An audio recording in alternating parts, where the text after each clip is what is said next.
Buongiorno, care colleghe. Good morning, colleagues. Now, the first item on today's agenda is the statement by the President of the Commission on the State of the Union. That's a hotly awaited date on our diary. A lot has happened over the last year, and a lot is on the horizon.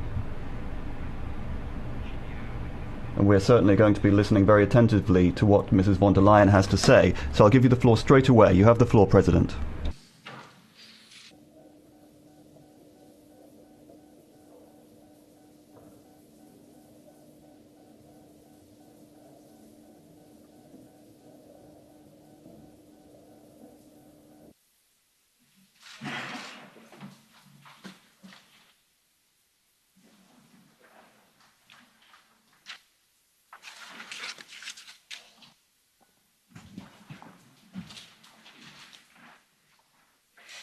Monsieur le Président, President, members of Parliament. One of the most courageous minds of our time, Andrei Sakharov, someone who was so admired by this Parliament, always spoke of his unshakable faith in the hidden strength of the human spirit. Over the last 6 months, Europeans have really shown this strength of spirit. We have seen this with the care workers who moved into care homes to look after those who were ill and elderly. We saw this with the doctors and nurses who became family members for those who were breathing their last breath. The frontline workers who day and night, week after week, took risks so we didn't have to. Their empathy, their courage, and their sense of duty is an inspiration to us all. And I would like to begin this speech by paying tribute to them.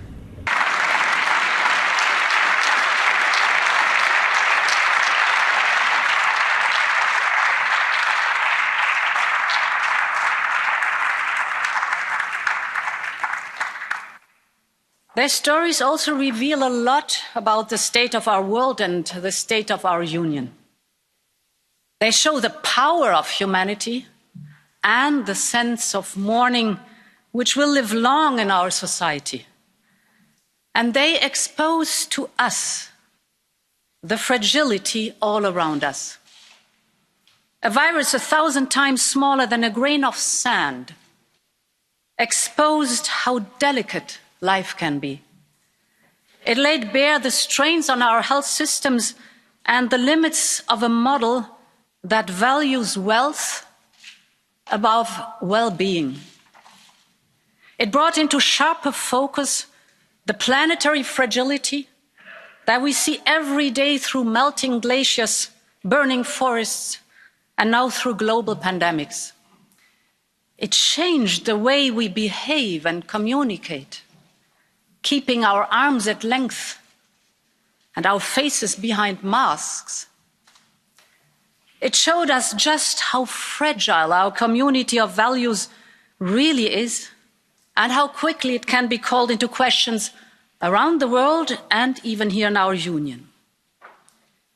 But people want to move out of this corona world, out of this fragility, out of this uncertainty.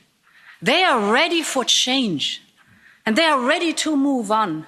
And this is the moment for Europe, the moment for Europe to lead the way from this fragility towards a new vitality. And that is what I want to talk about today. Honourable members, I say this because in the last month we have rediscovered the value of what we hold in common.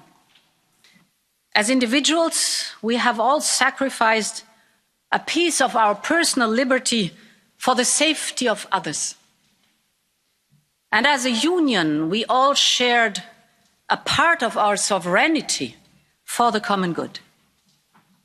We turned fear and division between member states into confidence in our union. We showed that it is possible and what is possible when we trust each other and we trust the European institutions. And with all of that, we choose to not only repair and recover for the here and now, but to shape a better world, a better way of living for the world of tomorrow. And this is Next Generation EU. This is our opportunity to make change happen by design and not by disaster or by diktat from others in the world.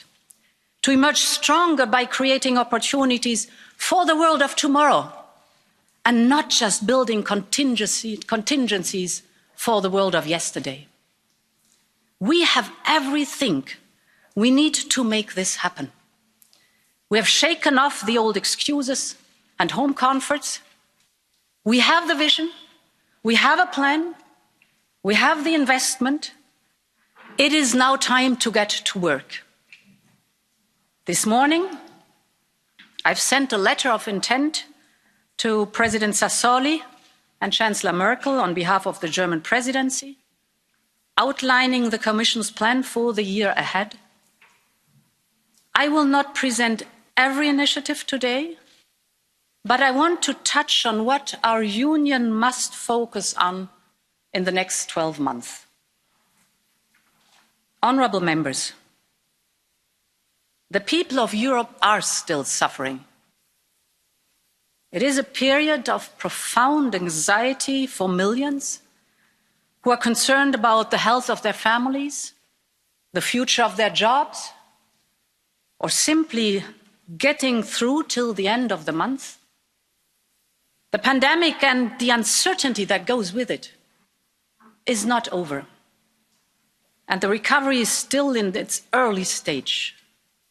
So our first priority is to pull each other through this and to be there for those that need it. And thanks to our unique social market economy, Europe can do just that. It is above all a human economy that protects us against the great risks of life, illness, ill fortune, unemployment, and poverty. It offers stability and helps us better absorb shocks. It creates opportunities and prosperity by promoting innovation, growth, and fair competition. Never before has that enduring promise of protection, stability, and opportunity been more important than it is today. Allow me to explain why. First, Europe must continue to protect lives and livelihoods. This is all the more important in the middle of a pandemic that shows no sign of running out of steam or intensity.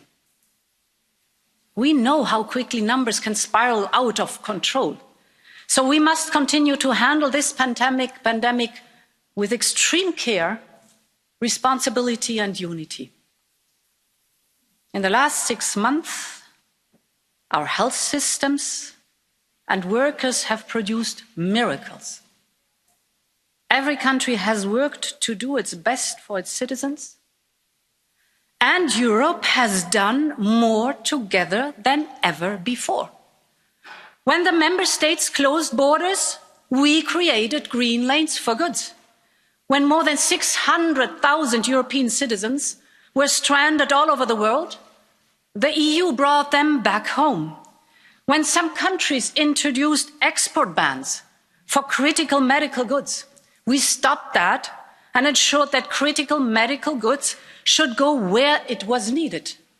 We worked with the European industry to increase the production of masks, of gloves, of tests, of ventilators.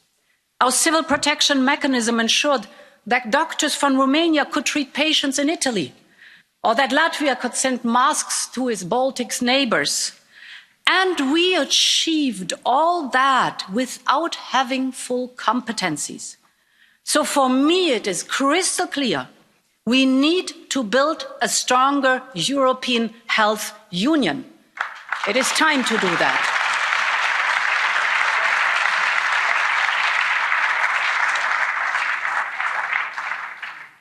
And to start making this a reality, we must now draw the first lessons from the health crisis. We need to make our new EU4Health programme future-proof. And this is why I had proposed to increase funding, and I'm grateful that this Parliament is ready to fight for more funding and remedy the cuts made by the European Council. And we need to strengthen our crisis preparedness and management of cross-border health issues. As a first step, we will propose to reinforce and empower the European Medicines Agency and ECDC, our Centre for Disease Prevention and Control. As a second step, we will build a European BARDA, an agency for biomedical advanced research and development. This new agency will support our capacity and readiness to respond to cross-border threats and emergencies, whether of natural or deliberate origin. We need strategic stockpiling to address supply chain dependencies, notably for pharmaceutical goods.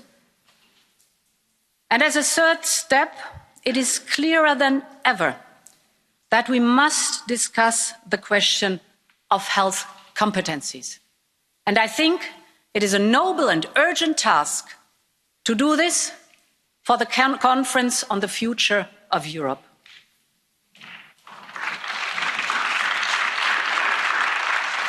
And finally, and because it was a global crisis, we need to learn the global lessons. This is why, along with Prime Minister Conte and the Italian G20 presidency next year, I will convene a global health summit next year in Italy. This will show Europeans that our union is there to protect them all. And this is exactly what we have done when it comes to workers.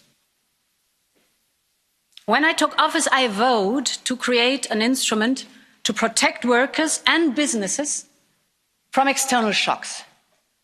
Because I knew from my experience as a Minister for Labour and Social Affairs that these schemes work. They keep people in jobs. They keep the skills in the companies. And of course, they keep the business, the SMEs in business. These SMEs are the motor of our economy, and they will be the engine of our recovery. And this is why the Commission created the SURE programme. And I want to thank this House for working on it in record time. If Europe has so far avoided mass unemployment seen elsewhere, it is thanks in large part to the fact that around 40 million people applied for short-time work schemes. The speed and the unity of purpose means that 16 countries will soon receive almost 90 billion euros from SURE to support workers and companies. From Lithuania to Spain, it will give peace of mind to families who need that income to put food on the table or to pay the rent.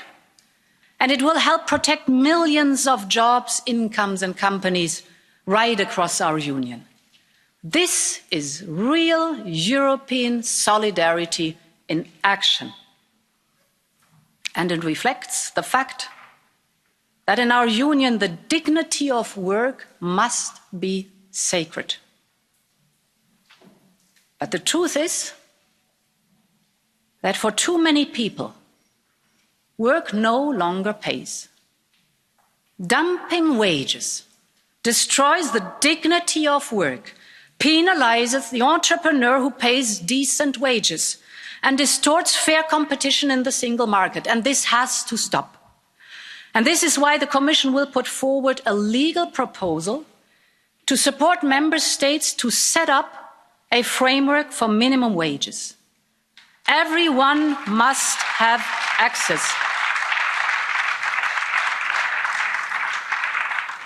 Everyone must have access to minimum wages, either through collective bargaining or through statutory minimum wages. I personally am a strong advocate of collective bargaining, and the proposal will fully respect national competences and traditions. We have seen in many member states that introduced collectively bargained minimum wages how a well-negotiated minimum wage secures jobs and creates fairness, both for the workers and for the companies who really value them. So, honourable members, minimum wages work, and it is time that work paid.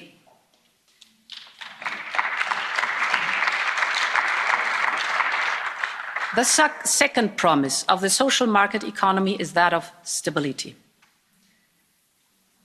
By showing it was united and up to the task, Europe provided the stability that our economies need. And we'll not forget, when the crisis hit, the Commission immediately triggered the general escape clause for the very first time in our history. We flexibilised our European funds and state aid rules, authorising more than €3 trillion in support to companies and industry. From fishermen in Croatia to farmers in Greece, from SMEs in Italy to freelancers in Denmark. The European Central Bank took decisive action through the PEP programme. The Commission proposed Next Generation EU in record time, thus combining investment and the much needed reforms. The Council endorsed it in record time. This House is working towards voting on it with maximum speed. Honourable members, for the first time and for exceptional times, Europe has put in place its own common tools to complement national fiscal stabilisers. This is a remarkable moment of unity in the European Union, and this is an achievement we should take collective pride in. We made that.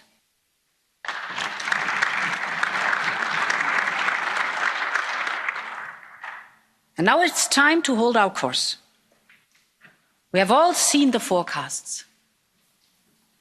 We can expect our economies to start moving again after a 12% drop in GDP in the second quarter. But as the virus lingers, so does the uncertainty here in Europe and around the world. So this is definitely not the time to withdraw support. Our economies need continued policy support, and a delicate balance will need to be struck between providing financial support and ensuring fiscal sustainability. In the longer term, there is no greater way to stability and competitiveness than through a stronger economic and monetary union. Confidence in the euro has never been stronger. The historic agreement on Next Generation EU shows the political backing that it has. And we must now use this opportunity to make structural reforms in our economies and complete the capital markets union and the banking union. Deep and liquid capital markets are essential to give businesses access to the finance they need, and they need it to grow and invest in recovery and in the future, and they are also a prerequisite to further strengthen the international role of the euro. So let's get to work and finally complete this generational project. And the third enduring promise is the promise of opportunity. The pandemic reminded us of many things we may have forgotten or we may have taken for granted. We were reminded how linked our economies are and how crucial a fully functioning single market is to our prosperity and to the way we do things. The single market is all about opportunity. Opportunity for consumers to get value for money. Opportunities for a company to sell everywhere in Europe. And opportunities for the industry to drive global competitiveness. And for all of us, it is about the opportunity to make the most of the freedoms we cherish as Europeans. It gives our companies the scale they need to prosper and the safe haven for them in times of troubles. We rely on it every day to make our lives easier, and it is crucial for managing the crisis and recovering our strength. So let's give it a boost. We must tear down the barriers of the single market. We must cut red tape. We must step up implementation and enforcement, and we must restore the 4 freedoms in full and as fast as possible. The linchpin of this is a fully functioning Schengen area of free movement. And we will work with Parliament and Member States to bring this high up on our political agenda, and we will propose a new strategy for the future of Schengen. Based on this strong internal market, the European industry has long powered our economy, providing a stable living for millions and creating the social hubs around which our communities are built. We presented a new industry strategy in March to ensure industry could lead the twin green and digital transition. The last 6 months have only accelerated that transformation. At a time when the global competitive landscape is fundamentally changing. Us too, we have to keep up. And this is why we will update our industry strategy in the first half of next year and adapt our competition framework, which should also keep pace. Honourable members, all this will ensure Europe gets back on its feet. But as we pull through together, we must also propel ourselves forward in the world of tomorrow.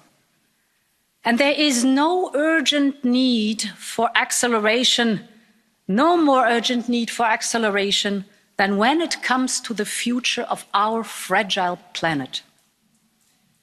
While much of the world's activity froze during lockdowns and shutdowns, the planet continued to get dangerously hotter. And we see it all around us. From houses evacuated due to the glacier collapse on the Mont Blanc, to fires burning through Oregon, to crops destroyed in Romania by the most severe droughts in decades. But we also saw nature coming back into our lives. We longed for green spaces and clean air, for our mental health and our physical well-being. We know change is needed, and we also know it is possible. The European Green Deal is our blueprint to make that transformation. At the heart of it is our mission to become the first climate-neutral continent in 2050. But we will not get there with the status quo. We need to go faster, and we need to do things better. We looked in depth in every sector to see how fast we could go and how to do it in a responsible, evidence-based way. We held a wide public consultation and conducted an extensive impact assessment. And on this basis, the European Commission is proposing to increase the 2030 targets for emission reduction to at least 55%.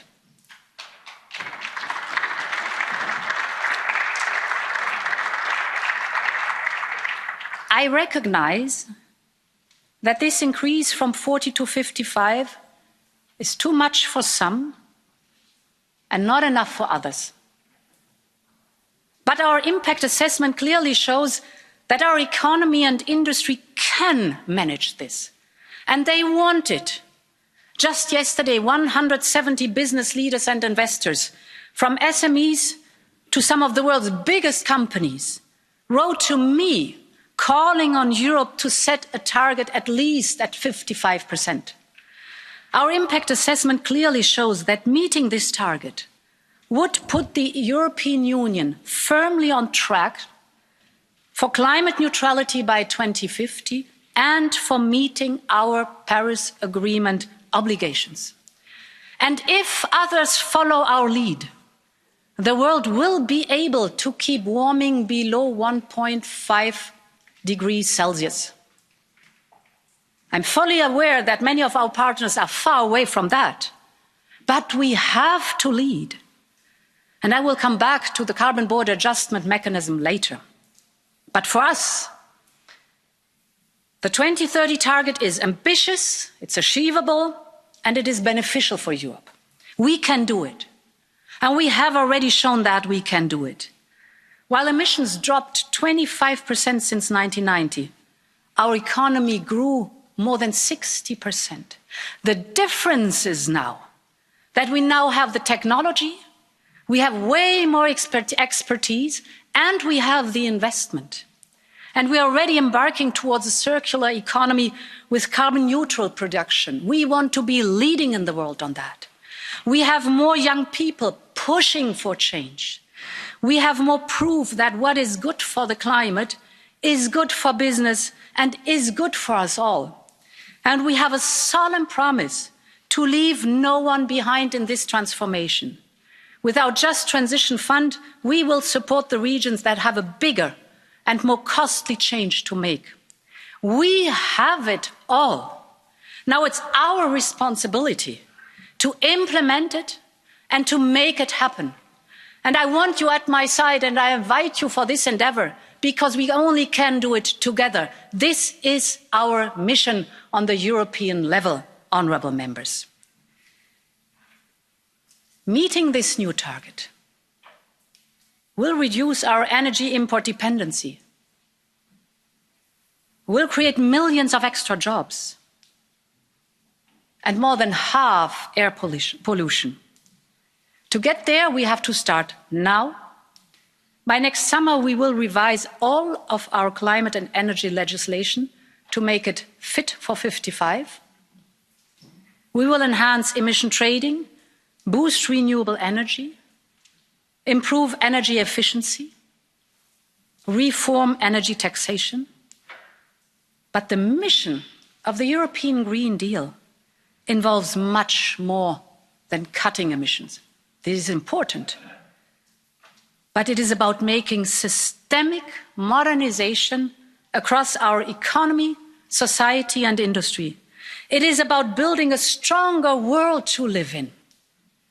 Our current levels of consumption of raw material, energy, water, food and land use is not sustainable. We need to change how we treat nature, how we produce and consume, how we live and work, eat and heat, travel and transport. So we will tackle everything from hazardous chemicals to deforestation to pollution. This is a plan for a true recovery. It is an investment plan for Europe. And this is where Next Generation EU will make a real difference. Firstly, 37% of Next Generation EU will be spent directly on our European Green Deal objectives.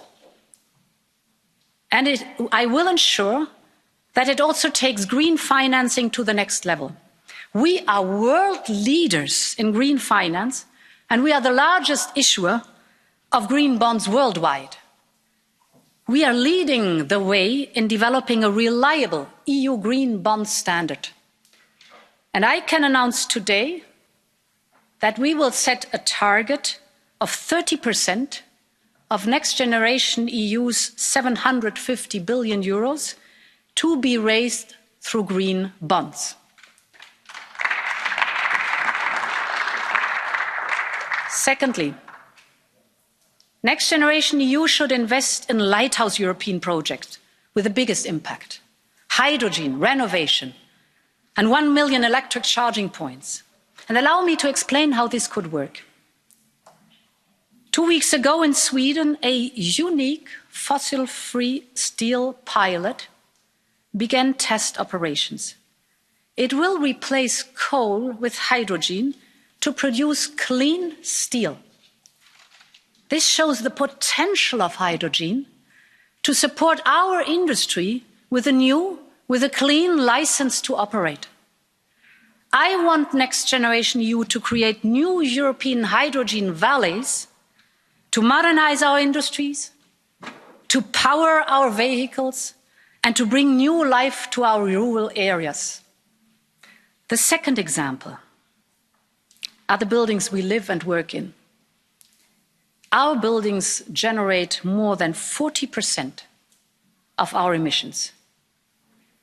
They need to become less wasteful, less expensive, and more sustainable.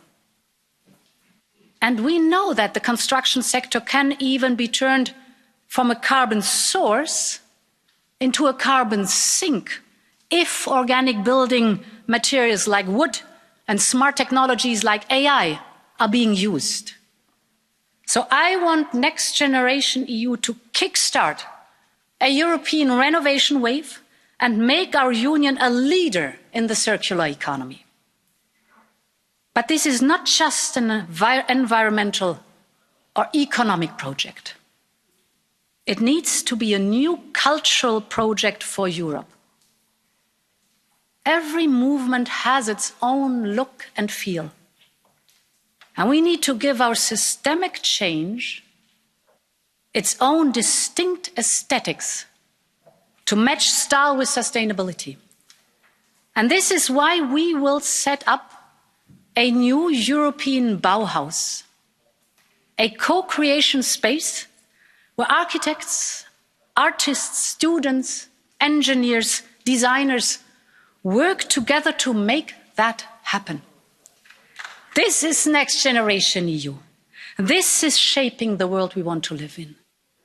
A world served by an economy that cuts emission, boosts competitiveness, reduces energy poverty, creates rewarding jobs and improves quality of life. A world where we use digital technologies to build a healthier, a greener society. And this can only be achieved if we all do it together. And I will insist that recovery plans don't just bring us out of the crisis, but also help us propel Europe forward in the world of tomorrow. Sehr geehrte Damen und Herren, honourable members of the Parliament. Let us imagine for 1 minute that this pandemic occurs during a time without digital technology. Quarantine, spent in full isolation, cut off from family, relatives, supply problems, inability to go to work. Surely this is what it must have looked like 100 years ago in the last pandemic. A century on, modern technology enables us in a time of severe pandemic for young people to pursue their studies at home, people to work from home, keeping production lines open and distributing those products. It allows public administration to provide important services to citizens. In a matter of just a few weeks, we witnessed greater progress and digital transformation than over several years. But we are coming up against the limit of what analog technology will allow us to do now. This transition has just begun. The forthcoming decade will and must be Europe's digital decade. We need a common plan for a digital Europe with clearly set out targets and objectives for 2050. We need targets for 2030 in the field of connectivity, digital competence, skills, public administration, and many other areas. We also need clear principles: the right to privacy, the right to access, freedom of expression, the free flow of data, and cybersecurity. In order to achieve all this, Europe must take a leadership role, or else it will be following others who will be setting the standards for us. This is why quick and decisive action is needed so badly now. There are 3 areas that we, I believe, must focus on. First of all, data. When it comes to personal data, B2C, business to consumer, Europe was too slow and has had to follow others. This must not happen again with industrial data. And I have some good news. Europe is in the lead in this field. We have the technology and we have the industry. But this alone will not win us the race. The quantity of industrial data will multiply 4-fold over the next 5 years, and that will bring with it opportunities. So now is the time to allow businesses, startups, SMEs to fully exploit the potential. Industrial data is invaluable when it comes to developing new products and new services. However, the reality looks very different. 80% of industrial data that are gathered and collected never get put to any use, which is a huge waste. A true data economy would be a powerful driver for innovation, however. This is why Europe must secure the data and make it widely accessible. We need common data collection in the field of energy and healthcare, for example, which will boost the activity of research clusters. Businesses, research centers must be able to access in a secure way this data and use its potential. This is why, in the context of Next Generation EU, we will be establishing a European cloud on the basis of Gaia X. The second area that we must focus on is technology itself, in particular artificial intelligence. Now, whether it's for precision farming or precision healthcare and early diagnosis in healthcare or autonomous driving, AI opens up whole new worlds for us. It's truly fantastic. But these worlds need to be regulated too. Algorithms must not create any black boxes, and there must be clear rules and procedures when things go wrong. The European Commission will be proposing a new European law in this field, which will tackle the issue of supervision of personal data and control of personal data. Every time we access a website and it asks us to establish a new digital identity or set up a user profile or to register on a platform, the fact is we simply don't know what will happen to our data. We must put a stop to this. This is why the European Commission will come forward with a proposal for a new secure digital identity, one that we can really trust and that citizens can use Europe-wide for everything, whether it's renting a bicycle or paying taxes. An identity that you have full control over, where you can control the data that is transferred and how it is used. That is our idea of a technology focused and centered around people, for the service of people. The third focal point, infrastructure. We must keep up with the racing pace of technology, and if we want to build a Europe that is on an equal footing with others, then we simply cannot allow 40% of people in rural areas to still be lagging behind when it comes to broadband access. Broadband connections are the foundation for home learning, home shopping, home office working, and many of the services that are now being offered online. Without broadband, it's simply impossible to run a business these days or to expand a business. Fast data connections are a basis, a requirement, and an opportunity for rural areas to develop. It's only with this technology that rural areas will fully be able to exploit their potential and attract investment and populations. The investment leap that we're going to see through Next Generation EU is a one-time opportunity. It's a once-in-a-lifetime opportunity to move forward with development in this field. This is why we want to focus on secure connectivity, developing 5G, 6G and fiberglass. We need to use this opportunity to come up with a common approach for connectivity and the development of digital infrastructure in Europe. Now, none of this is an end in itself. This is about no less than Europe's digital sovereignty. And in this context, I'm very pleased to announce an 8 billion investment in supercomputer technology. This will be high-tech, made in Europe.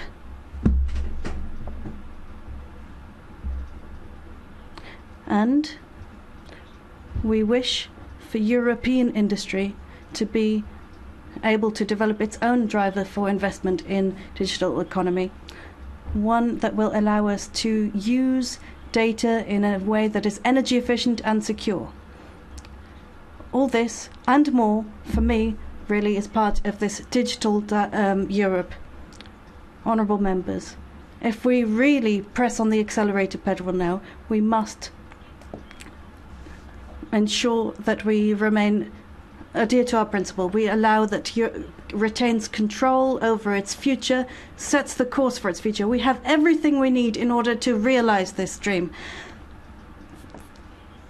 Industry is clamouring for a plan, and that plan is now in place. There's never been a better time to invest in technology across Europe, from Sofia to Lisbon. Across the continent, we want to open new digital clusters. We have the idea, we have the investment power to be truly successful in this field, which is why 20% of the Next Generation EU budget will be earmarked for digital development. And with this, we hope to propel Europe into the digital age on the basis of our values, our strengths and our ambitions.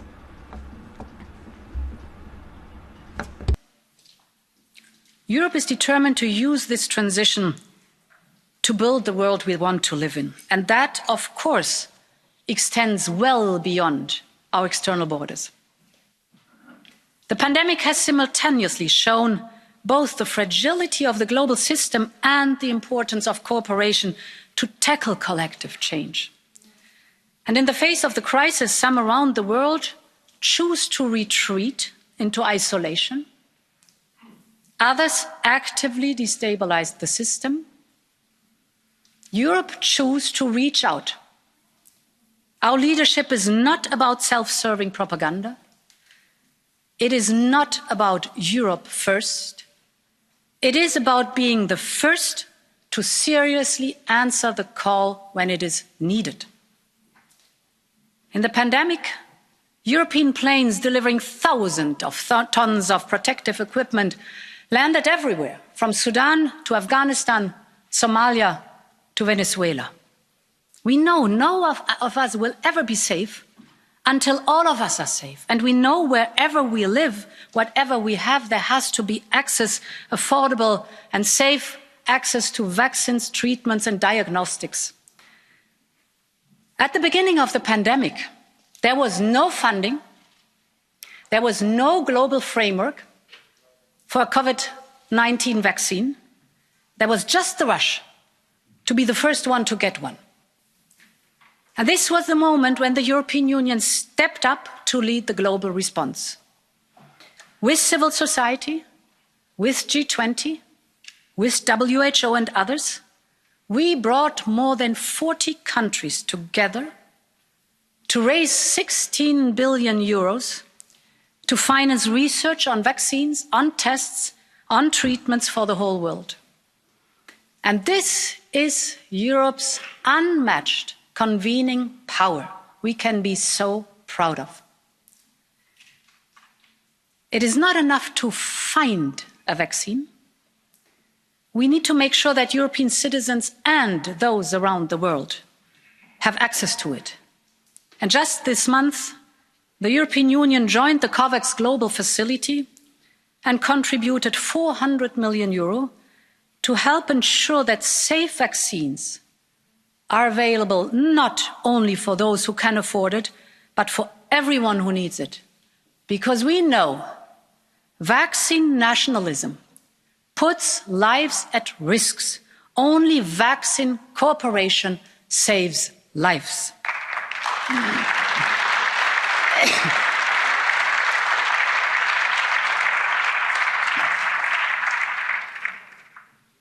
Honourable members, we are firm believers in the strength and value of cooperating in international bodies. It is with a strong United Nations that we can find long-term solutions for crises like Libya and Syria. It is with a strong World Health Organization that we can better prepare and respond to global pandemics or local outbreaks, be it corona or Ebola. And it is with a strong World Trade Organization that we can ensure fair competition for all. But the truth is also that the need to revitalise and to reform the multilateral system has never been so urgent. Our global system has grown into a creeping paralysis. Major powers are either pulling out or they're taking the institutions hostage for their own interests. And neither road will lead anywhere. Yes, we need change, but we need change by design and not by destruction of our international system.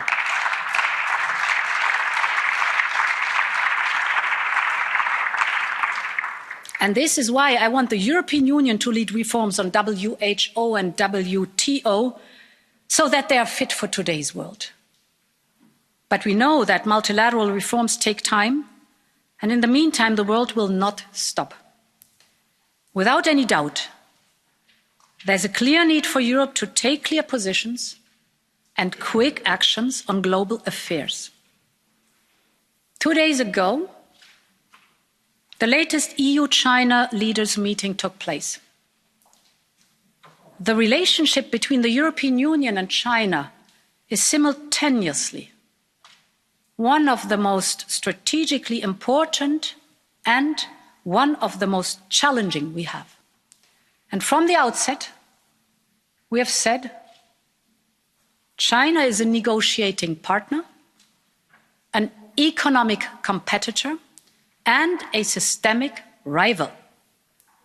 We have interests in common on issues such as climate change, and China has shown it is willing to engage through a high-level dialogue, but we expect also China to live up to its commitments in the Paris Agreement and to lead by example. In the economic field, there's still hard work to do on a fair market access for European companies, reciprocity and overcapacity. And we continue to have an unbalanced trade and investment partnership. And there is no doubt that we promote very different systems of governance and society. We believe in the universal value of democracy and the rights of the individual. Europe is certainly not without issues. Think, for example, of growing anti-Semitism.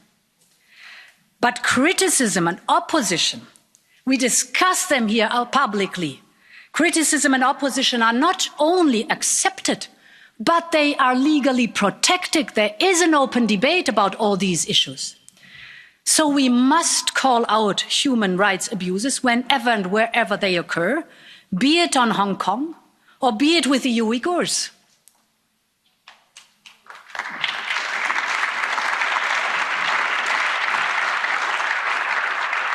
But what holds us back? Why are even simple statements on EU values delayed, watered down, or held hostage for other motives?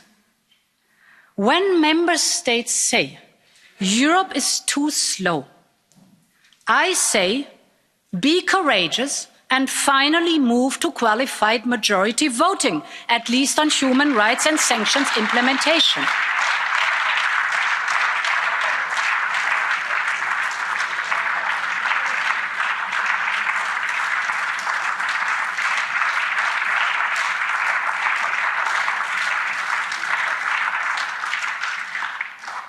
This House has called many times for a European Magnitsky Act, and I can announce that we will now come forward with a proposal.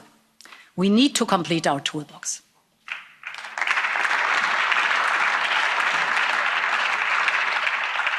Honourable members, be it in Hong Kong, Moscow or Minsk, Europe must take a clear and swift position. And I want to say it loud and clear. The European Union is on the side of the people of Belarus.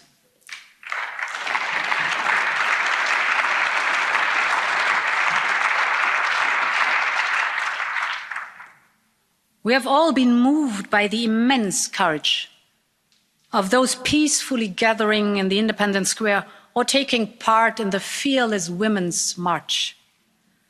The elections that brought them into the streets were neither free nor fair. And the brutal response by the government ever since has been shameful.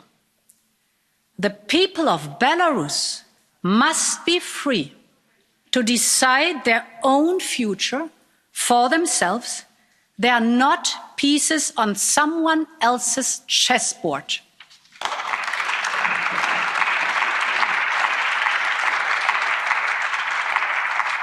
And to those that advocate closer ties with Russia, I say that the poisoning of Alexei Navalny with an advanced chemical agent is not a one-off.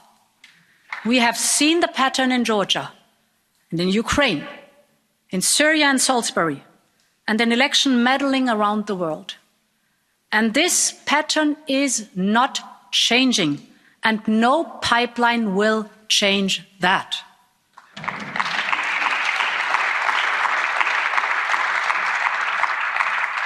Turkey is and will always be an important neighbour. But while we are close together on the map, the distance between us appears to be growing. Yes, Turkey is in a troubled neighbourhood. And yes, it is hosting millions of refugees, for which we support them with considerable funding. But none of this is justification for attempts to intimidate their neighbours.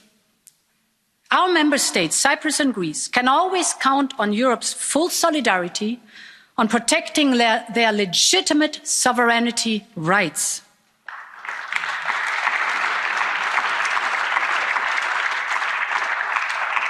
De-escalation in the Eastern Mediterranean is in our mutual interest. The return of exploratory vessels to Turkish ports in the past few days is a positive step in this direction. This is necessary to create the much needed space for dialogue. Refraining from unilateral actions and resuming talks in good faith is the only path forward, the only path to stability and lasting solutions. Honourable members, as well as responding more assertively to global events, Europe must deepen and refine its partnerships with its friends and allies. And this starts with revitalising our most enduring partnerships. We might not always agree with recent decisions of the White House, but we will always cherish the transatlantic alliance based on shared values and history and an unbreakable bond between our people. So what may happen later this year, we are ready to build a new transatlantic agenda to strengthen our bilateral partnership, be it on trade, on tech or taxation, and we are ready to work together on reforming the international system we built together, jointly with like-minded partners. For our own interests and in the interest of the common good, we need new beginnings with old friends on both sides of the Atlantic and on both sides of the Channel. The scenes in this very room when we held hands and sang goodbye with Auld Lang Syne spoke 1,000 words. And they showed an affection for the British people that will never fade. But with every day that passes, the chances for a timely agreement do start to fade. Negotiations are always difficult, and we are used to that. And the Commission has the best and most experienced negotiator, Michel Barnier, to navigate us through that. But talks have not progressed as we would have wished, and that leaves us very little time. As ever, this House will be the first to know, and it will be the one that has the last say. And I can assure you we will continue to update you thoroughly, just as we did with the withdrawal agreement. This withdrawal agreement took 3 years to negotiate, and we worked relentlessly on it, line by line, word by word, and together we succeeded. And the result guarantees our citizens' rights, financial interests, the integrity of the single market, and crucially, the Good Friday Agreement. And the European Union and the UK jointly agreed it was the best and only way for ensuring peace on the island of Ireland. And we will never backtrack on that. And this agreement has been ratified by this House and by the House of Commons. It cannot be unilaterally changed, disregarded or disapplied. This is a matter of law and trust and good faith.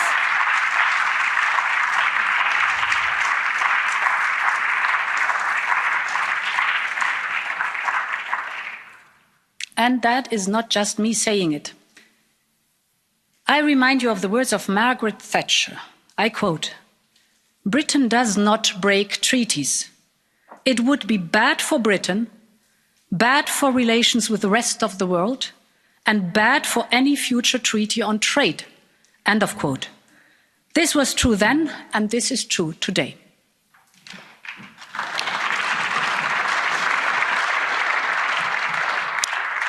Trust is the foundation of any strong partnership. And Europe will always be ready to build strong partnerships with our closest neighbours. This starts with the Western Balkans. The decision 6 months ago to open accession negotiations with Albania and North Macedonia was truly historical. Indeed, the future of the whole region lies in the European Union. We share the same history. We share the same destiny. The Western Balkans are part of Europe, and they are not just a stopover on the Silk Road. We will soon present an economic recovery package for the Western Balkans, focusing on a number of regional investment initiatives. And we will be there for the Eastern Partnership countries and our partners in the Southern neighbourhood to help create jobs and kickstart their economies. When I came into office, I chose for the very first trip outside the European Union to visit the African Union, and it was a natural choice. It was a natural choice, and it was a very clear message, because we are not just neighbours, but we are natural partners. 3 months later, I returned with my entire college to set out the priorities for our new strategy with Africa. It is a partnership of equals, where both sides share opportunities and responsibilities. Africa will be a key partner in building the world we want to live in, whether it is on climate, digital, or trade. Honourable members, we will continue to believe in open and fair trade across the world, not as an end in itself, but as a way to deliver prosperity at home and promote values and standards. More than 600,000 jobs in Europe are tied, for example, to the trade with Japan. And our recent agreement with Vietnam alone helped secure historic labour rights for millions of workers in the country.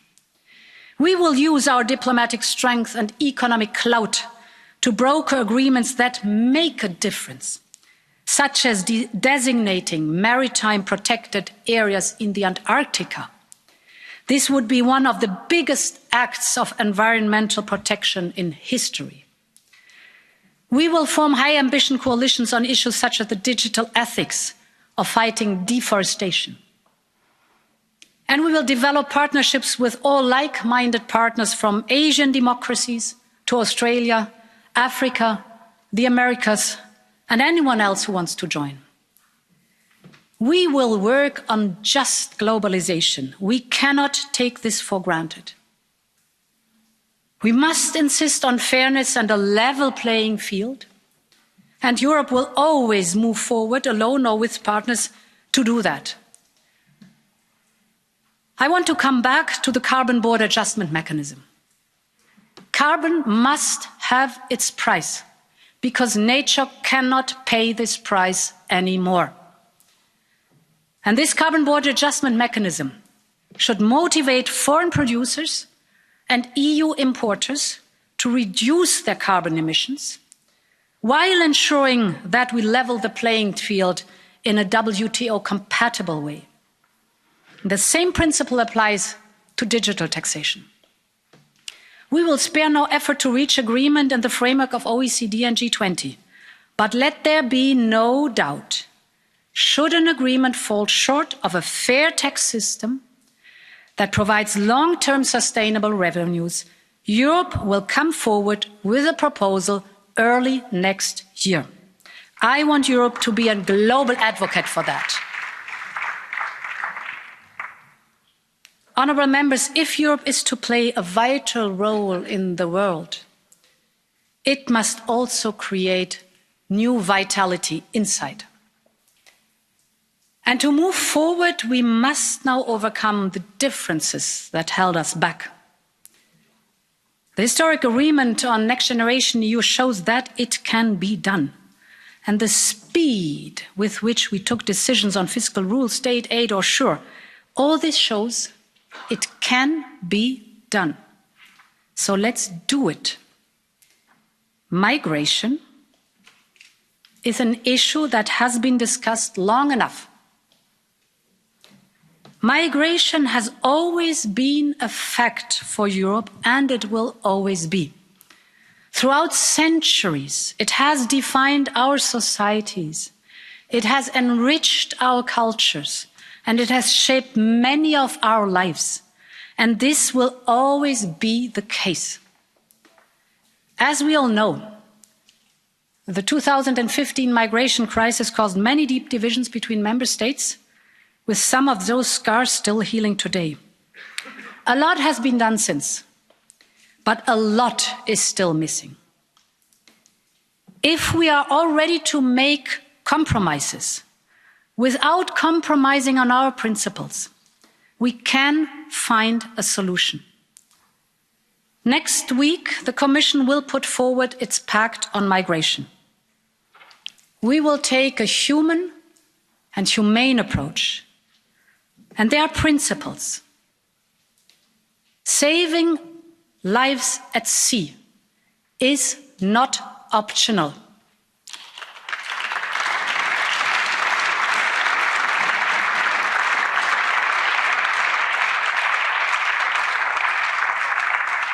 And those countries who fulfill their legal and moral duties or are more exposed than others must be able to rely on the solidarity of our whole European Union. We will ensure a closer link between asylum and return. We have to make a clear distinction between those who have the right to stay and those who do not. We will take action to fight smugglers, strengthen external borders, deepen external partnerships, and create legal pathways. And we will make sure that people who have the right to stay are integrated and made to feel welcome. They have a future to build and skills, energy and talent. I think of Swat, the teenage Syrian refugee who arrived in Europe dreaming of being a medical doctor. Within 3 years, she was awarded a prestigious scholarship from the Royal College of Surgeons in Ireland. I think of the Libyan and Somalian refugee doctors who offered their medical skills the moment the pandemic stuck in France. And last year, I told you of the story of Muas, whom I had the honor to meet. He is studying physics today in Europe. Honourable members, if we think about what they have overcome and what they have achieved, then we simply must be able to manage the question of migration together. The images of the Moria camp are a painful reminder of the need for Europe to come together. Everybody has to take a step up here and take responsibility. And the Commission will just do that. The Commission is now working on a plan for joint pilot with the Greek authorities for a new camp on Lesbos. We can assist with asylum and return processes and significantly improve the conditions for the refugees. But I want to be clear. If we step up, then I expect all member states to step up too. Migration is a European challenge, and the whole of Europe must do its part.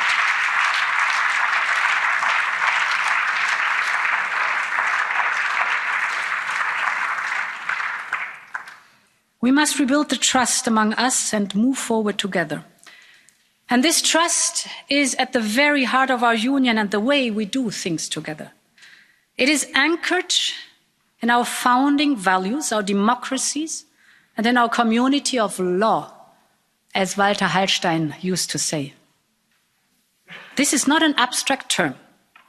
The rule of law helps protect people from the rule of the powerful. It is the guarantor of our most basics of everyday rights and freedoms. It allows us to give our opinion and to be informed by a free press. Before the end of the month, the Commission will adopt the first annual Rule of Law report covering all member states.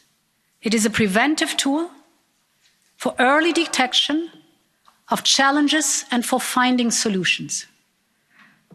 I want this to be a starting point for Commission, Parliament and Member States to ensure there is no backsliding. The Commission attaches the highest importance to the rule of law.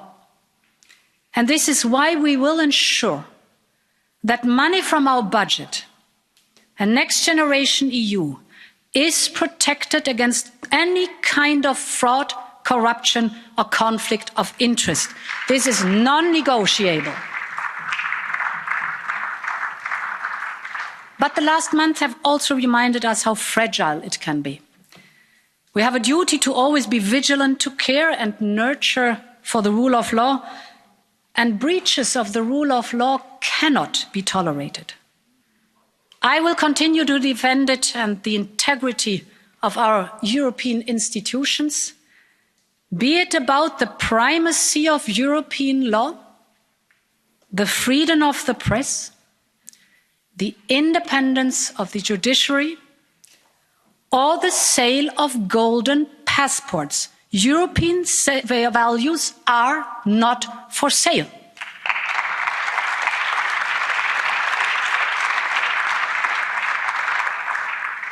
And honourable members, these values are more important than ever.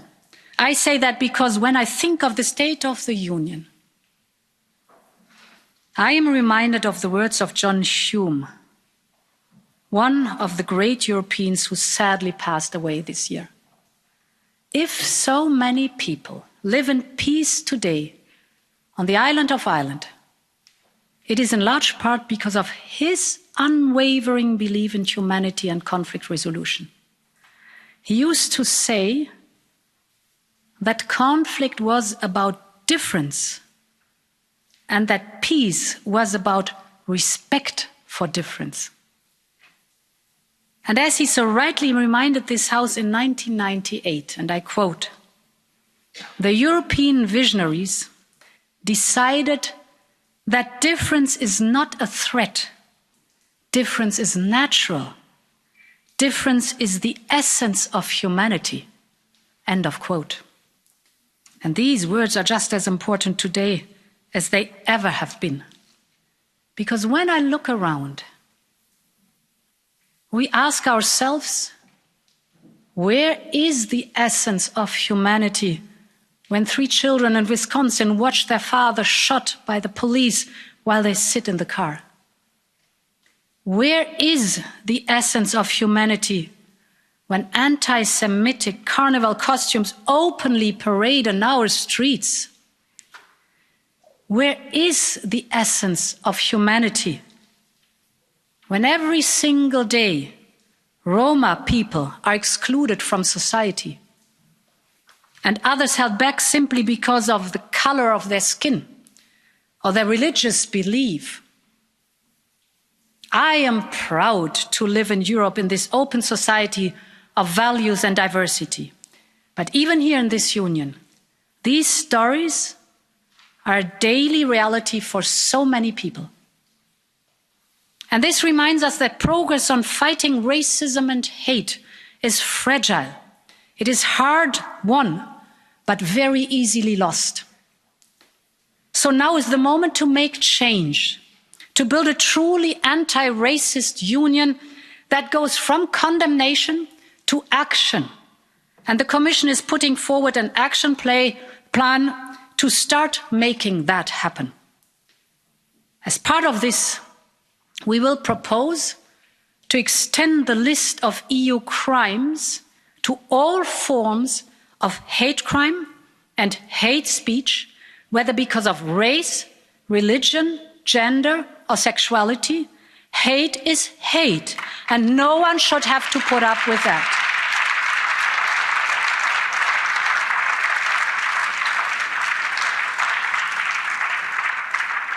We will strengthen our racial inequality laws where there are gaps. We will use our budget to address discrimination in areas such as employment, housing or healthcare. We will get tougher on enforcement when implementation lags behind.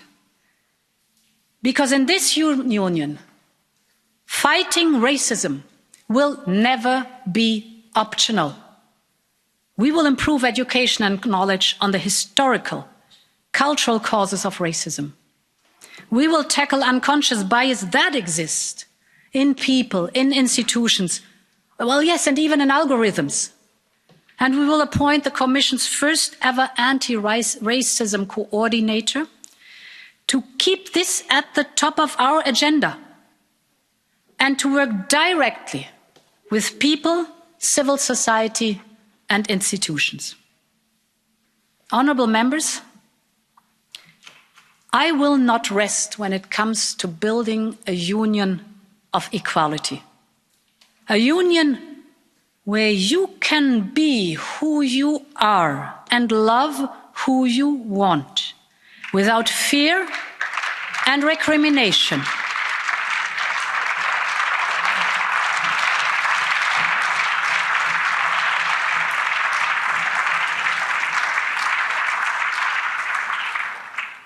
Because being yourself is not your ideology. It is your identity, and no one can ever take it away.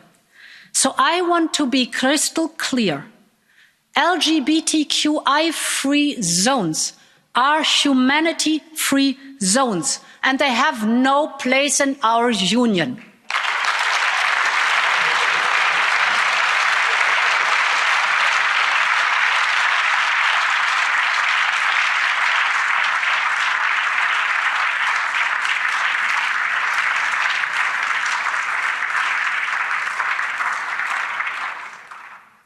And to make sure that we support the whole community, the Commission will soon put forward a strategy to strengthen LGBTQI rights.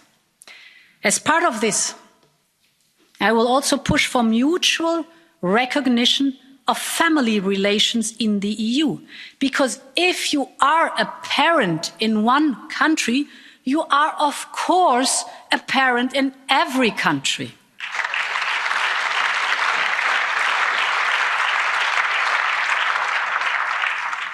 Mesdames et Messieurs les députés.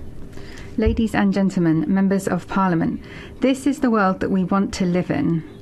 It is a world where we are united in diversity and adversity. A world where we work together to overcome our differences and when we support each other in the difficult times. We are talking about a world of tomorrow that is stronger, more respectful, more healthy, a world that we are building to leave to our children. While we are teaching our children how to live, they are teaching us what life means. This year has showed that more than ever. There are millions of young people who are calling on us to enact change for a healthier planet, or the hundreds of thousands of children who put up beautiful rainbows in their windows as a sign of solidarity all across Europe. There is one image, though, that has really stayed with me over these last 6 months. It is an image which shows us the world through the eyes of our children. That is the image of Carola and Vittoria, two young girls who were playing tennis on the roofs of Liguria in Italy during the lockdown. It was not just their courage and their talent that shone through in this image, but it is also the lesson that they can teach us.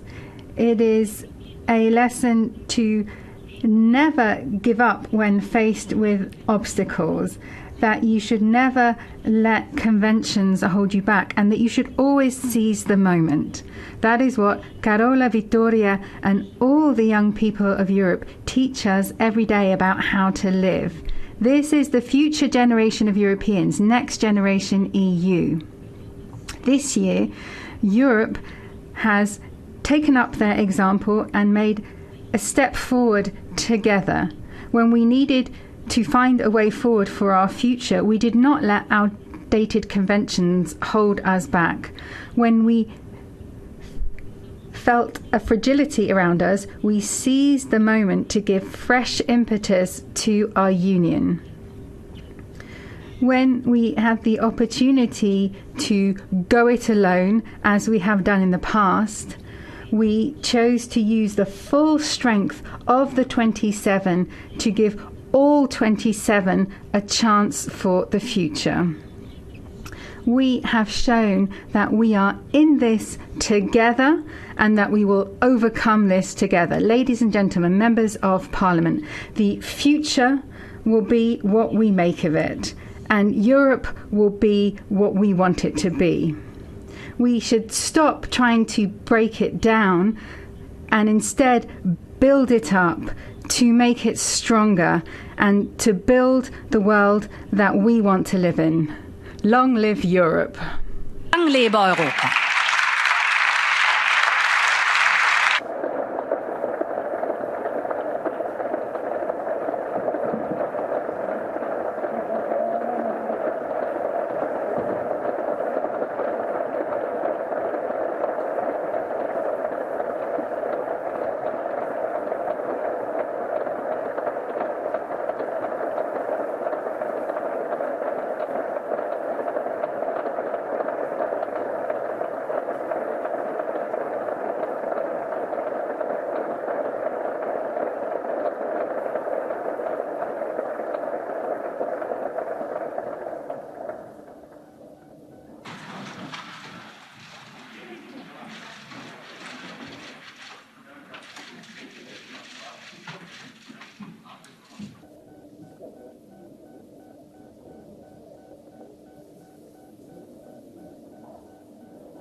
Thank you very much, President von der Leyen. Now we will be hearing from the leaders of the political groups. Let's start with the European People's Party, Mr. Manfred Weber. You have the floor, sir. President Sassoli, President von der Leyen, dear colleagues, Minister Roth, let me start first with a thank you. Your State of the Union speech today marks also the end of the first year in your mandate and the mandate of all of us. It was for sure a challenging year, but you managed it together with the whole team of the Commission, and I want to thank you for this. And I also want to thank the colleagues in the European Parliament, because in the last year we showed unity, we showed a good approach of cooperation in the House. Despite all our party political differences, we have shown to the Europeans that we speak with one voice when it mattered most. The State of the Union speech is an important point in our agenda. And we as EPP, we fully support your main line of your speech. It is about health, about migration, about rule of law, about a Europe without hate. I want to focus in my contribution in our main title, how can we approach the fears among Europeans you described after the crisis or during the crisis? How can we answer this? And our main message is that we have to show now credibility. For the European People's Party, the headline of the upcoming weeks is jobs, jobs and jobs. Take Italy. 40% of the young people in Italy are still unemployed. And we can never accept another lost generation in today's European Union. When we insist in a 5G network for Europe, in a project to fight against cancer, in the idea of a new battery technology, it's not just about showing the EU flags on the billboards, how much money we spend. It's about delivering on jobs. You can spend the money of the recovery fund only once, and our priority is the future of Europe's young generation. Let us use now 1/3 of the recovery funds to finance a pact for European jobs. Credibility means for us to immediately start the catching up on digital. You spoke about this, and for the moment I must say, where are the initiatives from the Commission? So we had green papers, we had white papers, but no real progress, and that is what we need. Probably we can even have a kind of a digital act like we do the Climate Act to prioritise things in the investments on infrastructure and in the investments of technologies. Credibility means for us to finalise an ambitious but realistic Green Deal to stimulate and innovate in new and innovative jobs. Credibility means for us a screening of all EU legislation to check if it stimulates jobs or not. Now it is again time to cut bureaucratic burden and to reinforce the single market. And credibility means that the Recovery Fund must protect and support European interests. And let me be frank, not Chinese ones. That's why we need clear rules, no money from the European taxpayers in the pockets of state-owned companies from China. And dear colleagues, the second point I want to underline, one is jobs and the second is about the external dimension. Because credibility means we have to speak with one voice in the world. Belarus and Russia. 30 years ago, people in Budapest, in Dresden and in Warsaw went out and fought for democracy and freedom. 12 years ago, Kiev, and now Minsk. Lukashenko said in an interview a few days ago, if Belarus falls, Russia will fall. I say it in my words. The idea of free people is going to the east, and no one can stop it, neither Lukashenko nor Putin. And we are credible when the people out in the streets in Minsk see that Europe is on their side. After the Navalny case, all options of further sanctions must be on the table. You said it, even to stop the Nord Stream 2 project. And one word to our colleagues from Front National, from Salvini and from Syriza. We are here to serve the European citizens. A true patriot is never Putin's puppet. And Turkey, dear friends, is the second subject for the external affairs. The Greek government is ready to accept for the gas dispute the judgment of the International Court of Justice. And Turkey, sending warships, is breaking international law in Syria, suppressing free media and stoking religious tensions with its decision on Hagia Sophia. So I ask us, are we credible when Turkey is still a country who wants to join the European Union? I say no, that is not credible. And when Erdogan attacks our family, we, especially also the German presidency, cannot be a fair mediator. We have to be close on our friends in Cyprus and in Greece. That is why we are a union of values. And finally, on Brexit, here too, the need of credibility is really, really big. It makes no sense to negotiate a future agreement in the face of a British Prime Minister who is throwing out of the window the agreement that he signed himself. Great Britain, you are losing your credibility in the global level. What I can say is that the European Parliament can never vote for any trade agreement with Great Britain if we cannot trust each other. So the upcoming months will be extremely challenging. They will shape Europe. Let's show our citizens that Europe shows solidarity and, first of all, credibility. Thank you so much. Thank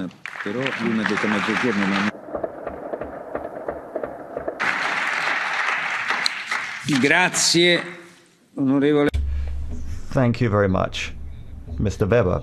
The floor now goes to the President of the Socialist and Democrat Group. Presidenta von der Leyen. Thank you very much indeed, President von der Leyen, honourable members. We're here to discuss the state of our union. It's a time for an exact diagnosis in order to come up with the correct treatment. Clearly, the state of the union is not good. The pandemic has shaken us profoundly in an unpredictable way, and the COVID pandemic has also brought to light many of the issues that had been festering for a long time. Migration, for example, and we saw the shameful situation in Moria, the incomplete monetary union which shook the euro.